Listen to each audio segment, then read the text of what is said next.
எல்லோருக்கும் வணக்கம். என் பெயர் விஜயலட்சுமி. ஸ்ரீராம ஜெயா. இன்றைய தலைப்பு ஆணவத்தின் தோல்வியா தர்மத்தின் வெற்றியா. ராவணன் சிறந்த சிவபக்தர், எல்லா கலைகளிலேயும் தேர்ச்சி பெற்றவர், வீணை வாசிப்பது ரொம்ப கைதேர்ந்தவர்.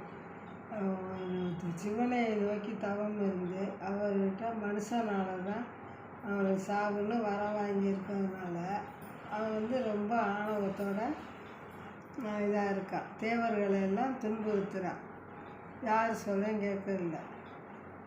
சூர்பனகை இங்கே போய் ராமரோட இதான அவங்க லட்சுமணன் மூக்கை அறுத்துடுறான். அதனால் இங்கே அண்ணன்கிட்ட அழுது அது இந்த மாதிரி லட்சுமணன் இந்த மாதிரி பண்ணிட்டான், நீ போய் அவங்கள அவன் பொண்டாட்டியை தூக்கிட்டு வந்துடு அப்படின்னு சூர்பனகை. அதனால் இங்கே சண்டை போடத்தான் ராவணன் போகிறான். அங்கே போனோடனே சீதையோட அளவில் மயங்கி பஞ்சகமாக சூழ்ச்சி பண்ணி தூக்கிட்டு வந்துடுறான். வரையில் சடாயு தடுக்குது, நீ தூக்கிட்டு போகாத அப்படின்னு சொல்லி எவ்வளவோ மன்றாடி தடுக்குது. கேட்காம சடாயுவை கொன்னுடுறான். அப்படியே இங்கே தூக்கிட்டு வச்சுருக்கையில் அசோகவனத்தில் வச்சுருக்கான். மண்டோதரி சொல்லுது, இந்த மாதிரி அடுத்தவங்க பொண்டாட்டி தூக்கிட்டு தப்பு, நீங்கள் கொண்டே விட்டுருங்கன்னு சொல்லுது.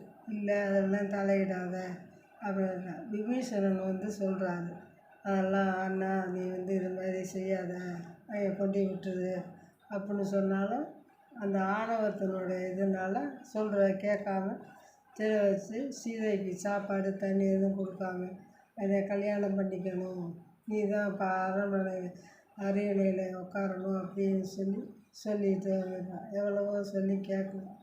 ராமர் ஆஞ்சநேயரோட உதவியால் சீதையை போய் மீட்டு தர்மத்தை நிலைநாட்டுறார். ராவணன் ஆணவத்தினுடைய இதனால் அழிஞ்சான். தர்மத்தின் வெற்றி, ஆணவத்தின் வீழ்ச்சி. நன்றி, வணக்கம்.